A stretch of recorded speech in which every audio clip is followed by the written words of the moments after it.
کوئی بھی تنظیم جسے آج کل آپ آرگنائزیشن کہتے ہیں، وہ اپنا ایک مشن سٹیٹمنٹ ضرور رکھتی ہے کہ یہ ہمارا مشن سٹیٹمنٹ ہے۔ اسی طرح اس کائنات کا بھی ایک مشن سٹیٹمنٹ ہے جس کو کبھی کسی نے غور نہیں کیا، اور وہ مشن سٹیٹمنٹ جو ہے ایک تو وہ ہے جو الہامی ہے، ایک وہ ہے جو میں اور آپ مل کے بناتے ہیں۔ میں اور آپ سے میری مراد ہے اس دنیا کے اندر جو 203 204 قومیں ہیں، وہ مل کے ایک اس دنیا کا مشن سٹیٹمنٹ بناتی ہیں، اور وہ کبھی مل کے نہیں بناتی، وہ ان کے اوپر دنیا کی بڑی طاقتیں جو ہیں اس مشن سٹیٹمنٹ کو نافذ کر دیا کرتی ہیں۔ یہ لفظ میں نے نافذ اس لیے استعمال کیا کہ ہم جس علم کی دنیا میں اس وقت رہ رہے ہیں وہ آج سے 200-300 سال کی تاریخ کا علم ہے، اور اس 200-300 سال کی تاریخ کے اندر ہمیں کچھ ریفرنس پوائنٹ دیے گئے ہیں۔ میں آپ کو اگر یہ کہوں کہ یہ ہال ہے تو اس ہال کا ایک ریفرنس پوائنٹ ہے کہ اس کا ایک ٹول ہے، ایک عرض ہے، ایک دروازہ ہے، ایک اس کے پیچھے سٹیج ہے۔ میں اس کے باہر نہیں سوچ سکتا ہوں، کیونکہ ظاہر بات ہے مجھے اس ہال کے اندر رہنا، مجھے اس ہال کے باہر کی دنیا کا علم نہیں ہے۔ جہاں تک اس بات کا تعلق ہے، فزکس ہے، کیمسٹری ہے، بایولوجی ہے، باٹنی ہے، اینتھروپولوجی ہے، اس طرح اینتھروپولوجی کو بلکہ چھوڑ دیں، باقی جتنی بھی فزیکل سائنسز ہیں ان کو انسان کی طاقت نہیں کہ ان کو تبدیل کر سکے۔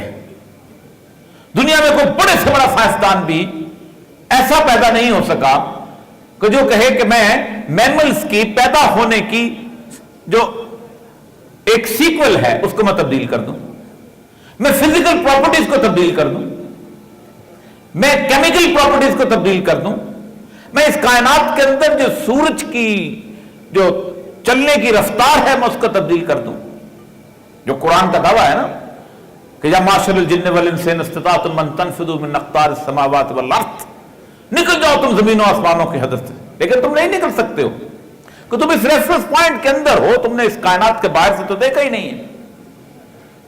لیکن انسان نے 300 سال کے اندر ایک چیز کو تبدیل کیا ہے، اور میرے لیے خاص طور پہ تبدیل کیا ہے، اور وہ ہے میری سوشل سائنسز۔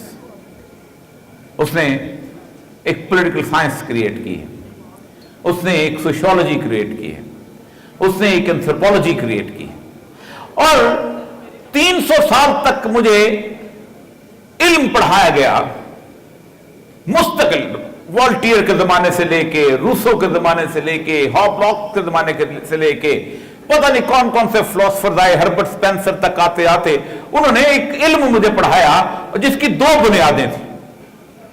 نمبر 1، اس دنیا میں جتنے بھی انسان ہیں جن کو وہ ہومو سیپینس کہتے ہیں، انسان جن کے اندر ایک طرح کا دل دھڑکتا ہے، جن کے اندر ایک طرح کی نظام انہضام ہے، جو ایک طرح کا سانس لیتے ہیں، جن کی فضا ایک ہے، جن کی زمین ایک ہے، جن کے کائنات کے وسائل ایک ہیں، وہ انسان جو ہے وہ بنیادی طور پر رنگ، نسل، زبان اور علاقے کی وجہ سے تقسیم ہے۔ قومیں رنگ، نسل، زبان اور علاقے کی وجہ سے بنتی ہیں، اور کوئی ایسی چیز نہیں ہے کہ ہم انسانوں کو تقسیم کر سکیں۔ اور دوسری چیز یہ تھی جس علم کے ریفرنس پوائنٹ کے طور پہ ہم بات کرتے ہیں کہ اس دنیا میں انسان کو اچھی زندگی گزارنے کے لیے کسی الہامی ہدایت کی ضرورت نہیں ہے۔ Religion has no business with the state. ہم اپنے معاملات خود طے کریں گے۔ میں کہوں گا کہ میں نے کیسے زندگی گزارنی ہے، میرے ٹریفک کے قوانین کون سے ہوتے ہیں، میں نے کن لوگوں کو کھانا دینا ہے، میں نے کن یتیموں کو پالنا ہے، میں نے کن بیواؤں کو دیکھنا ہے، میں نے کہاں اسپتال کا، مجھے میں نے طے کرنا ہے۔ فنڈامنٹل ہیومن رائٹس کیا چیز ہے میں نے طے کرنا ہے، کس انسان کا کتنا حق ہے، کیسا حق ہے۔ کسی قسم کی الہامی ہمیں ہدایت کی ضرورت نہیں ہے۔ الہامی ہدایت اگر کوئی رکھنا چاہتا ہے تو اپنے گھر میں رکھے، باہر اس کو سڑک میں مت لے کے آئے۔ یہ 2 ایسے علم تھے جو گزشتہ 200 سال سے مجھے پڑھائے گئے۔ حیران کن بات ہے کہ تاریخ ان 2 علموں کے اوپر خط تنسیخ پھیرتی ہے۔ انسان کو کہا گیا کہ سب سے زیادہ اپنی زمین سے محبت کرتا ہے۔ اے وطن ہم ہیں تیری شمع کے پروانوں میں۔ ہم گیت گاتے ہیں، یہ میری مادر وطن ہے، یہ میری سرزمین ہے، لیکن تاریخ کہتی ہے کہ اس سے بہت اور کمزور رشتہ کبھی نہیں رہا۔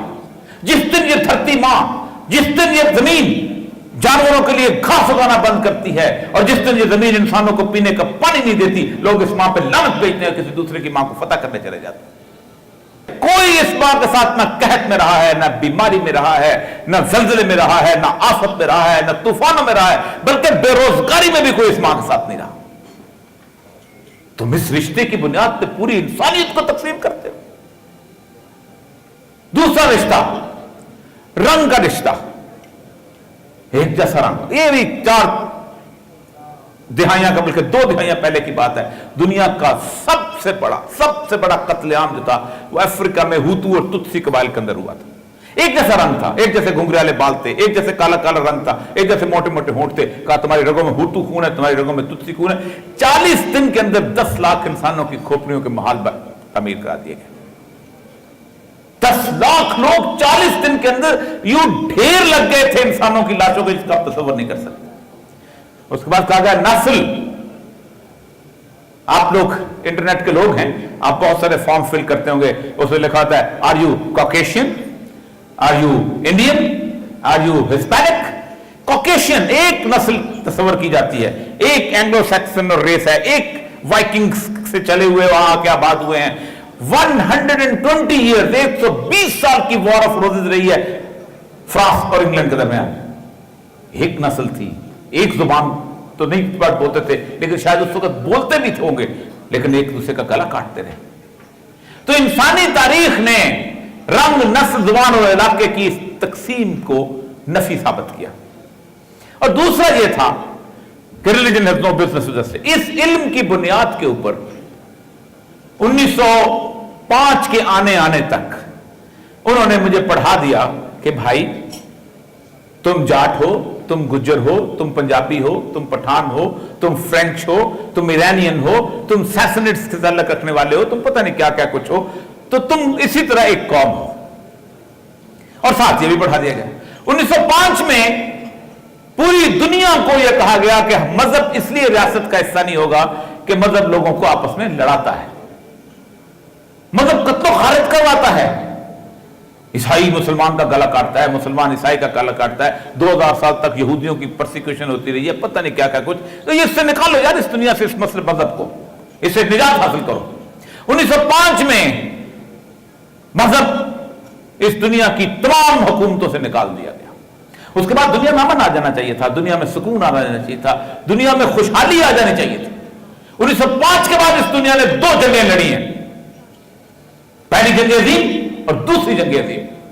15 करोड़ इंसानों का कत्लेआम किया गया, और इस हद तक कत्लेआम किया गया कि लोग इंसानियत के दर्जे से गिर गए। सबसे बड़ा जो कत्लेआम, जो कि जो बंदूक चला के नहीं हुआ, कभी कभी मुझे मैं इसको फाइल्स को पढ़ता हूं तो मेरी शर्म से मेरा सर झुक जाता है। बंगाल का कहत था जिसमें तकरीबन 65 लाख लोग मरे हैं। क्या हुआ था? चर्चिल ने गल्ला रोक लिया था, बहुत बड़ा नाम है, आज भी इसके अपने मेमोइर्स पढ़ते हैं, आप कहते हैं he was a hero of the second world war. तो एक नेक दिल आदमी ने लिखा कि वहां लोगों को गल्ला भेजो, हमारे पास गल्ला बहुत है गोदामों के लिए, तुमने पाबंदी लगाई हुई है कि ये वॉर के अंदर काम आएगा, इसलिए वहां लोग मर रहे हैं। सिंस ही न्यू के 99% मुसलमान है वहां पर, तो उसने उस पर लिखा कि मुझे तो कोई खबर नहीं आई वहां से लोगों के मरने की। Has Gandhi died yet? क्या गांधी के मरने की इत्तला आ गई है कि मैं गल्ला खोलूं? गल्ला रोका गया, 65 लाख मुसलमान वहां पर बगैर किसी गोली चलाए हुए, बगैर कोई तलवार चलाए हुए कत्ल हुए। जेनोसाइड, पूरी दुनिया में जेनोसाइड किया गया इंसानों का। मजहब तो चला गया हुआ था, किसकी बुनियाद पर? रंग की बुनियाद पर, नस्ल की बुनियाद पर, जुबान की बुनियाद पर, इलाके की बुनियाद पर। German are superior, Italian are superior, English are superior. Hitler तकरीर करते हुए कहा करता था कि जर्मन बाप होंगे और ब्रिटिश माएं होंगी, और हम एक शानदार नस्ल पैदा किया। इस हद तक तासुब। और they are all democratically elected people. Thumping majority से जीता था हिटलर, 91% वोट। कोई डिक्टेटर नहीं था, लोगों के दिलों के अंदर नफरत पैदा की गई थी।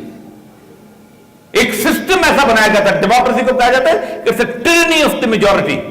ये अक्सरियत की आमरियत है, मेरे जो इस वक्त का इलाका है जिसमें मैं और आप रहते हैं, जो मलेशिया से लेके मराकश तक है, इसके अंदर सिर्फ 2 मुल्क ऐसे हैं जहां बेहतरीन डेमोक्रेसी कहा जाता है।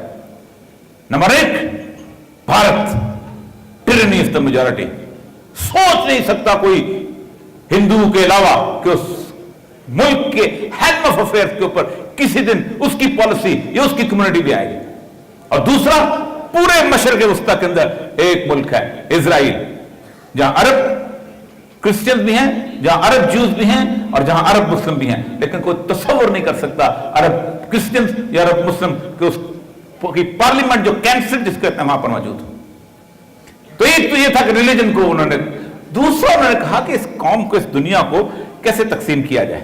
तो 1920 के आसपास जब फर्स्ट वर्ल्ड वॉर खत्म हुई है तो एक तंजीम बनाई गई थी, लीग ऑफ नेशंस।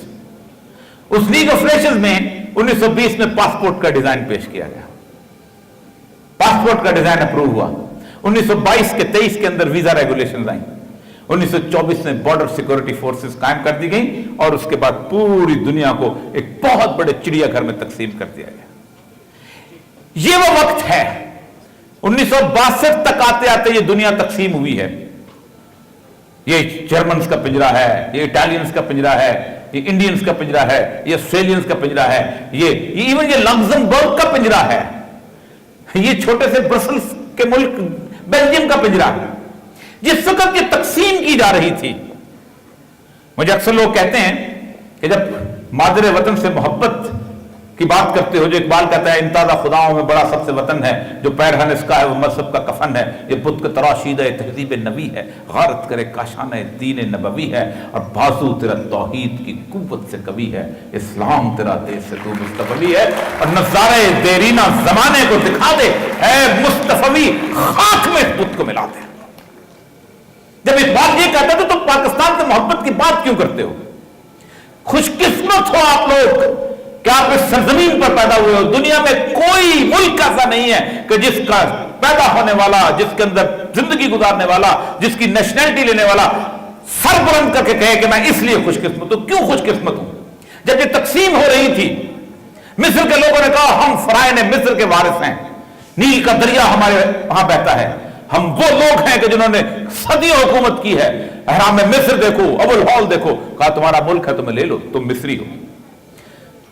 इराक के लोगों ने कहा बाबल और नैनवा की तहजीब के वारिस हैं, हम्मुराबी के कवानीन हमारे थे, नमरूद की बादशाहत हमारी थी, दजला और फुरात, यूफ्रेटिस एंड टिग्रिस की सरजमीन, हम हैंगिंग गार्डन ऑफ बेबीलोनिया बनाने वाले हैं, हमें हमारा मुल्क दे दो, खा ले लो।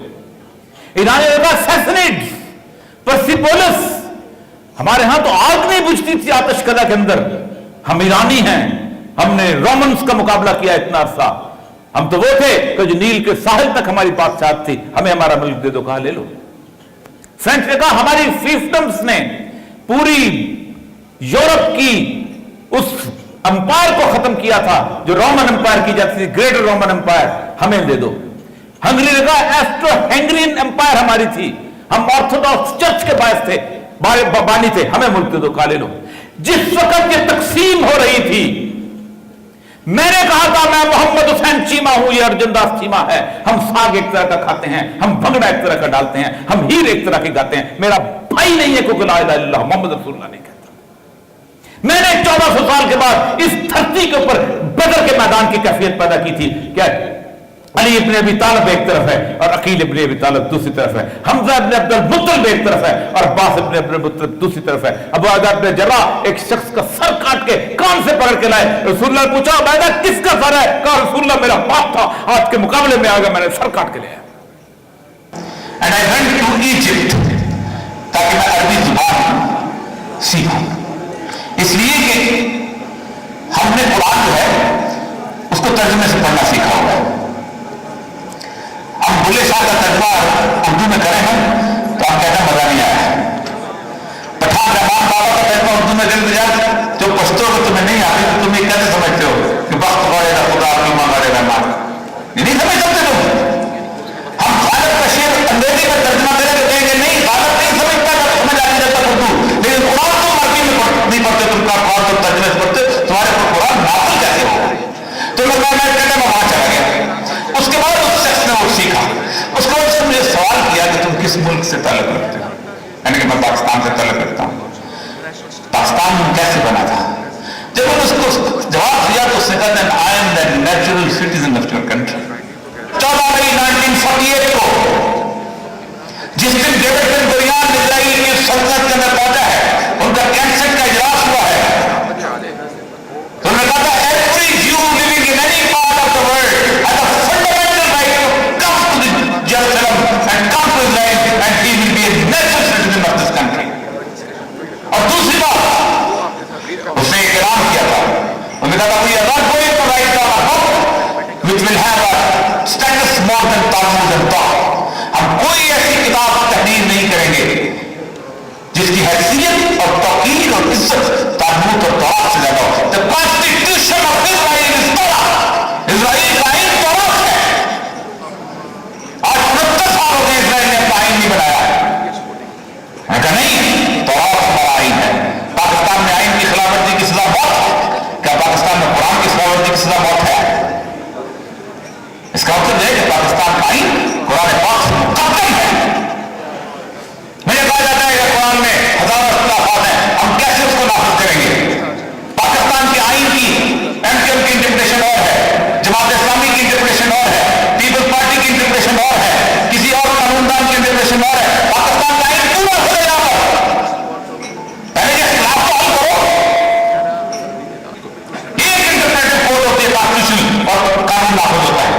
तो बुनियादी तौर पर पाकिस्तान से मोहब्बत का मामला यह है कि ये सरजमीन अगर दुनिया के अंदर 199 या 203 बाग है तो सारे बागों के अपने अपने फूल हैं। मेरे मुल्क के बाग की क्यारी है वो उस पे सैयद नबिया सल्लल्लाहु अलैहि वसल्लम के दीन के फूलों का नाम है। हकीकत जान करने का बुनियादी मकसद आपके सामने ये था कि इस कायनात में मुझे और आपको जो इल्म पढ़ाया जाता है वो इंसान को उस कॉर्पोरेट सोसाइटी ने पैदा करके दिया है कि जिस सोसाइटी ने आपको एक आर्टिफिशियल जिंदगी दी है। दो एक बयान करके आपसे जानना चाहूंगा। मैं एक दफा ऑक्सफोर्ड में तकरीर कर रहा था तो मैंने अपनी तकरीर का आगाज किया there is no concept of fundamental human rights in Islam. वो एकदम खड़े हो गए, मेरे साथ वैसे ही लाहौर शहर के मेजॉरिटी सेकुलर एजुकेशन के स्कूल ऐसे जहां में दाखिला बंद है। वो समझते ये है कि इस शख्स की बातें जो है ना, इस शख्स की बातों से लड़के गुमराह हो जाते हैं। हालांकि ना मैं तलवार लेके निकलता हूँ ना मैं बंदूक लेके निकलता हूँ, लेकिन उनके साथ लोग जो है मुझे दाखिला नहीं करते। तो ऑक्सफोर्ड में तकरीर करते मैंने कहा concept of fundamental human right in Islam. तो एकदम खड़े हो गए। मैंने कहा देखिए 1945 में आपने इंसानी हकूक का एक चार्टर बनाया।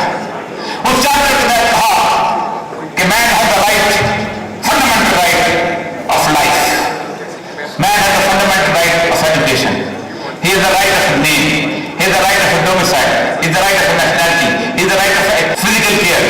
है दुनिया जानता है वो 48 इंसान के हकूक गिन दिए।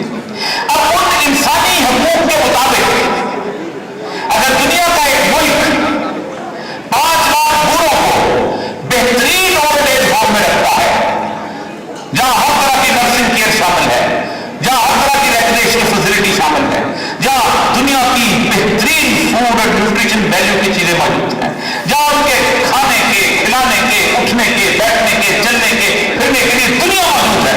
तो according to the standards of the fundamental human right दुनिया का बेहतरीन मुल्क है। लेकिन मेरा इस्लाम उन 5 लाख घरों पे लाल बैठाए जाते हैं पूरे इज्जत करके ओल्ड एज होम में रिश्ते जानवर देते हैं। बाप का ये हक है, ये माँ का ये हक है, ये बेटी का ये हक है, ये बीवी का ये हक है, ये बेटे का ये हक है, ये पड़ोसी का हक है और ये हैसियत एक कम्युनिटी तुम्हारा हक है। इस्लाम फंडामेंटल ह्यूमन सोसाइटी के स्कूल बैठे होंगे। इंसानी तारीख में सिर्फ एक अदारा बनाया है, बाकी सारे अदारे उसकी जुगाली और बाकी हैं और वो अदारा है अल्लाह का। इसीलिए अल्लाह ने शिर्क के बाद किसी और गुनाह को बराबर शरीक नहीं किया, वो सिर्फ एक जिस तरह तुम मेरे साथ तुम शिर्क करोगे, अगर तुम वालिदैन की नाफरमानी करते हो तो तुम शिर्क कर रहे हो। बुनियाद ये है इस वेस्टर्न से मॉडर्न वेस्टर्न सिविलाइजेशन की कि तुम खानदान के अदारे पर तोड़ दो। और दुनिया में आप लोग इस तारीख में पढ़ते 23 इकरा दुनिया बनी। मिस्रियों का था, यूनानियों का था, बगदाद का था, तरीजो का ततीलिया का था, इंडियंस का था, बहुत तेईस दुनिया का बदतरीन एजुकेशन सिस्टम वो है जिसमें आप पढ़ गए। दुनिया में इंसान ने 5000 साल की तारीख में पहली दफा ऐसा किया है कि डिग्री वही काबिल इज्जत है, डिग्री वही काबिल तकरीम है जिसको मार्केट में बेहतर तोड़ा जाता है। Education must have a market value. आखिरी बात तो उसको बाबा की खूबी अब्बास में मैंने कहा मैं सोशल साइंस बंद कर देनी चाहिए, इसको कोई सुनता नहीं है, इसको कोई पढ़ता नहीं, इसलिए कि कल कोई स्टैंडर्ड बताएंगे कि सच क्या होता है, ये माइक बताएगा कि गिबत करना मना है, ये कैमरा बताएगा कि बाप की इज्जत करो, ये गाड़ी बताया करेगी कि झूठ नहीं बोलना चाहिए। कि चूंकि कॉर्पोरेट कल्चर में आपको आगे बढ़ाना था तो इसलिए कहा गया कि एवरी क्लास उसके अंदर एक फर्स्ट होना चाहिए, एक सेकंड होना चाहिए, एक थर्ड, कुत्तों वाली रेस। दो भाई एक क्लास में पढ़ रहे हो तो एक दूसरे से अपने नोट्स पा रहे हो, बहन और भाई एक क्लास में पढ़ रहे हो। दुनिया में कभी किसी एजुकेशन सिस्टम में फर्स्ट सेकंड थर्ड फोर्थ नहीं होता था। एक उस्ताद कहता था ये सारे मेरे शागिर्द हैं, मैंने इनको उस्ताद कर दिया, अब ये इंजीनियर बन जाएंगे तब ठीक है। ये ताजमहल जिस बंदे ने बनाया है ट्रिग्नोमेट्रिकल ज्योमेट्रिकल कैलकुलेशन आज के दौर में नहीं होती इस तरह कि टू यू टिल्टेड है कि वो जरा तो गिर ना सके। 38 फीट डीप उसकी बुनियादें, उसके नीचे 45 फीट की रेत है कि अगर एक दफा दलदल आए तो पूरे का पूरे जो ताजमहल है बिल्डिंग पूरी यूं घूम जाती है। उसी तरह तीसरी चीज एक्सेंटी किस्म की इवैल्यूएशन डिग्री। उस्ताद कहता था कि मैंने इसको ताब कर दिया है, अब ये ठीक है, अब जाएगा। लेकिन अब क्या है, board of intermediate and secondary education O level की प्रिंसटन यूनिवर्सिटी, वहां से क्या निकला, डिग्री मिल। इस वक्त अमेरिका के अंदर और यूरोप के अंदर एजुकेशन इंस्टीट्यूशंस की जो डिग्रियां हैं वो 30% है और 70% वो डिग्रियां हैं जो एग्जिट जैसी अदालत देते हैं। क्योरिया मुजात में कोई डिग्री नहीं हासिल की हुई उसके अंदर मास कम्युनिकेशन के अंदर, और मुझे बुलाएंगे और ये साहब आपको PhD चाहिए, मैंने कहा यार मुझे तो अच्छी डॉक्टर लिखूंगा, मेरा नाम होगा दुनिया। अच्छा आप कब से तालीम लिख रहे हैं, मैं कहूँ मुझे 2001 से लिखा। एवरी ईयर 2 क्रेडिट आवर्स आपके हो गए, तो आपके तो 30 क्रेडिट आवर्स, आप तो PhD से डबल PhD बन सकते हैं हमारे पास। They will award me the degree, और उस डिग्री को लेकर मैं पूरी दुनिया में इम्प्लॉयमेंट करता हूं। तो इस एजुकेशन सिस्टम ने और इस मार्केट सिस्टम ने आपको एक चीज दी आखिरी, और उस पर जाना चाहूंगा जिसका हम शिकार हैं। ये एजुकेशन सिस्टम इसकी बेस पे है आपका कॉर्पोरेट कल्चर। 45,000 कॉर्पोरेशन हैं, उनको 500 कॉर्पोरेशन कंट्रोल करती हैं, उनको 20 बैंक कंट्रोल करते हैं। ये सिटी से शुरू होते हैं और हवाई तक जाते हैं, और ये कहते हैं जब तक इस दुनिया का यूनिफॉर्मिटी ऑफ कल्चर नहीं होगा मेरा माल नहीं बिकेगा। जब तक मैं नाइकी के शूज नहीं पहनूंगा, डेनिम की जीन्स नहीं लूंगा, YSL की शर्ट नहीं पहनूंगा, मैं पिज्जा नहीं खाऊंगा, KFC का मैं चिकन नहीं खाऊंगा, मेरा माल नहीं बिकता। इसलिए मुझे बचपन में पढ़ाया जाता है कि और हीरोज आर बेटर पावरफुल रह सकता। मुझे बचपन में इनाम वो कहते नाइगर बाइट तो if he is clean let him go. मुझे बचपन में पढ़ाया जाता है कि किंग लियर क्या होता है, मुझे बचपन में सिंड्रेला पढ़ाया जाता है जो वहां से झूठ बोल के घर से निकलती है। मुझे शेख अब्दुल कादिर जिलानी नहीं पढ़ाया जाता जिसकी जेब में 30 दिनार होते हैं। मेरा वैल्यू सिस्टम तब्दील किया जाता है। ये वो लोग हैं, ये वो सारे लोग हैं कि जिनमें से 50 लोग ऐसे हैं जिनके पास 65% दुनिया की दौलत है। ये वो जालिम लोग हैं, मैं वर्ल्ड बैंक की फिक्र दे रहा हूं, जिनमें से 425 की दौलत अगर दुनिया में तकसीम कर दी जाए तो दुनिया में ना कोई भूखा रहे, ना कोई नंगा रहे, ना कोई गांव ऐसा हो जहां पानी ना मिले, जहां कोई जगह ऐसी जहां स्कूल और अस्पताल मौजूद ना हो। ये जालिम लोग हैं कि जो मुझसे मेरी शनाख्त भी छीनते हैं, मुझसे मेरे हवाले भी छीनते हैं, मुझसे मेरी जमीन भी छीनते हैं और मुझसे मेरा ज़बान भी छीनते हैं।